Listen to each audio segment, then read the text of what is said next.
நீங்கள் கொண்டுள்ள அன்பும் பெருகி கொண்டு வருகிறது. அதுபோல் இந்த அறப்பணியிலும் நீங்கள் முழுமையாய் ஈடுபட வேண்டும். 2 கொரிந்தியர் 8ஆம் அதிகாரம் 7வது வசனம். இன்றைக்கு உலக செஞ்சிலுவை தினமாக நம்ம கொண்டாடிட்டு வராங்க.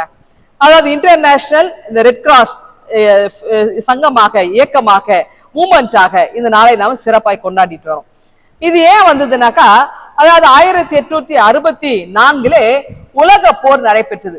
இந்த உலக போர் நடைபெற்ற சூழலிலே நிறைய பேர் இந்த போரிலே பாதிக்கப்பட்டு மரித்து போனாங்க. நிறைய பேர் காயம் அடைந்தாங்க. இந்த காயம் அடைந்தவங்களுக்கு உதவி செய்வதற்கு உலக நாடுகளுக்கு அழைப்பு கொடுத்தாங்க. எல்லாரும் இந்த காயப்பட்ட உதவி செய்யுங்க, மருத்துவ உதவி செய்யுங்க, உணவு கொடுங்க, ஆடை இல்லாதவங்களுக்கு ஆடை கொடுங்க அப்படின்னு ஒரு அழைப்பு கொடுத்தாங்க. அப்புறம் என்ன செய்தாங்க, நிறைய உதவிக்கரம் நீட்ட ஆரம்பிச்சு உலக நாடு முழுவதுமாய் உதவி செய்ய ஆரம்பிச்சாங்க. சுவிட்சர்லாந்துல ரெனிவான்ற இடத்துல பாத்தீங்கன்னா இது ஒரு அமைப்பாகவே, மூமெண்டாகவே இது சங்கமா உருவாச்சுங்க. இது ஆர்கனைசேஷன் உருவான பொழுது இது ஒரு கொடி ஒன்று உருவாக்குறாங்க, வெள்ளை நிறத்துல ஒரு கொடியும். அதாவது இயேசுவினுடைய அந்த சிலுவை பாடுகள், ரத்தம் சிந்துதல், இதையும் இந்த போரில் அடிபட்ட சிலுவை, இந்த வீரர்களுடைய அந்த தியாகத்தையும் ரத்தத்தையும் நினைவு கூறும் வண்ணமாய் அந்த சிலுவை வடிவிலே அந்த சிலுவை அந்த சின்னம் அதில் பொறிக்கப்பட்டு இங்க அந்த ரெனிவாவில தான் இந்த கொடியானது அங்கு ஏற்றுக்கொள்ளப்படுகிறது.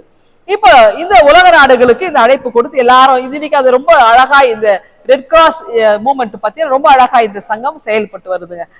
இன்னொன்று, இந்த உலகத்துல பத்தினா அதிகமா இன்னைக்கு இந்த சாதி சமயம் அதிகமாய் தலைவிரித்து ஆடி இருக்கு இல்லையா? இந்த சூழல்ல இது மட்டுமே பெருசு இல்ல, இதையும் கடந்து மனிதநேயம் இன்னைக்கு மேலோங்கி இருக்கிறது அப்படின்றதுக்கு நிறைய உதாரணம் நடைபெற்று வருதுங்க. ஒன்று பாத்தீங்கன்னா, இப்ப சமீபத்துல வயநாட்டிலே பேரிடர் மிக துயரமான சம்பவம் நடந்தது. அநேக குழந்தைகள் பலியானாங்க, அநேக குடும்பங்கள் ஒண்ணும் இல்லாம போன, எத்தனையோ உயிர் பலியாச்சு. அங்க இடங்கள், வீடுகள் எல்லாம் அங்க போச்சு. இதுல ரொம்ப பரிதாபத்துக்குரிய விஷயம் என்னன்னாக்கா, பெற்றோரை இழந்த பச்சிலம் குழந்தைகள் நிறைய பேர் இருந்தாங்க. அதாவது பால் குடி மறவாத குழந்தைகள் அதிகமா இருந்தாங்க. அதாவது குழந்தைகள் பால் குடிச்சிட்டு இருந்தாங்க, பெற்றோர் அம்மா இல்ல, தாய்மார்கள் இல்ல, பால் கொடுப்பதற்கு ஆள் இல்ல. அந்த குழந்தைங்க பசியில வீர் வீருன்னு கத்திட்டு இருக்கிறாங்க. அப்போ ஒரு தமிழகத்தில இருந்து ஒரு இஸ்லாம் ஒரு பெண் சகோதரி, ஒரு பெண் தான் அங்கே வயநாட்டுக்கு சென்று அங்கே பசியால் துடித்து கொண்டிருக்கின்ற ஒவ்வொரு பச்சிலம் குழந்தைக்கும் பால் கொடுத்தாங்க. மனித நேயம் செத்து போகல இல்லையா? இன்றைக்கும் இந்த அதாவது சாதி சமயம் பேசி கொண்டிருக்கிறோம் இல்லையா, அதையும் கடந்து மனித நேயம் தான் மேலோங்கி இருக்கிறது. இந்தியாவில் மட்டுமல்ல, எங்கேயுமே அது இதுதான் மேன்மையானதா இருக்கிறது என்பதற்கு இதைவிட ஒரு சிறந்த உதாரணம் எதுவுமே இல்லை. ஆக இந்த பேரிடர் நடக்கிற சூழலிலே, ஆங்காங்கே ஆபத்துகள் விபத்துகள் ஏற்படுகிற சூழலிலே மக்கள் அந்த நேரத்திலே சாதியாவது அங்கே மதமாவது எல்லாவற்றையும் தூக்கி எறிந்து விட்டு மனித நேயத்தை மட்டும் அங்கே கையில பிடித்து கொண்டவர்களை ஓடி சென்று உதவிக்காரம் நீட்டுகிறவர்களை தான் நம்ம கண்ணாலே பார்க்க முடிகிறது. இதுக்கு இன்னொரு உதாரணம் பார்த்தீங்கன்னா, ஆதி திருச்சபையின் காலத்துல கிபி 64 பவுல் என்ன செய்கிறார்னா, அந்த யூதேயா தேசத்தில் இருக்கிற மக்களுக்கு ஒரு கடிதம் எழுதுகிறார் திருச்சபையாருக்கு.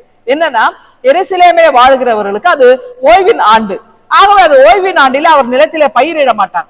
அப்போ பஞ்சம் வந்தது, பசியால மக்கள் தவித்தார்கள்.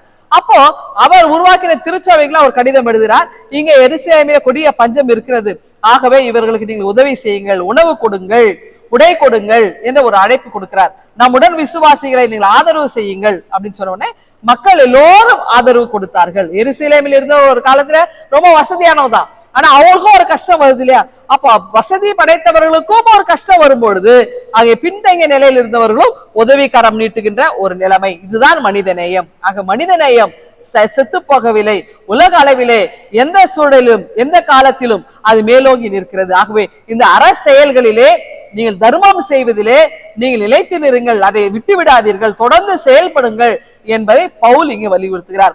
ஆண்டவராக இயேசு கிறிஸ்து கூட நமக்கு இந்த தர்மம் செய்வதை தான் அதிகமாய் வலியுறுத்துகிறார். நீங்கள் செய்யுங்கள், கொடுங்கள், அப்பொழுது உங்களுக்கு கொடுக்கப்படும் அப்படின்றார். அப்போ நம்ம யாருக்கு கொடுக்கிறோம், எப்படி கொடுக்கிறோம் என்பதையும் ஆண்டவர் இயேசு நமக்கு கற்றுக் கொடுத்திருக்கிறார். ஆகவே ஏழைகளோடு இணைந்த ஆண்டவர், ஏழைகள் பால் கரிசனை கொண்டவர், திக்கற்றவர்களை கைவிடாமல் அவர்களுக்கு துணையாய் இருந்த ஆண்டவர் இன்றைக்கு நம்மோடும் கூட இருக்கின்றார். நம்மை திக்கற்றவர்களை விடாத ஆண்டவர், நமக்கு நம்மளுடைய தேவைகள் எல்லாம் அனுதினமும் சந்திக்கிற ஆண்டவர் இன்றைக்கு உங்க கூட இருந்து உங்களுடைய தேவைகளை சந்திக்கிறவராக இருக்கிறார். இந்த சிந்தனையோடு இந்த நாளை நீங்கள் துவங்குங்கள். ஆண்டவர் உங்களை ஆசீர்வதிப்பாராக. ஆமென். எங்கள் அன்பின் ஆண்டவரை, இந்த நாள் எங்களுக்கு ஆசீர்வாதமாய் அமைய கிருபை தாரும். மீட்பர் இயேசுவை ஜெபிக்கிறோம் எங்கள் அன்பின் கடவுளே.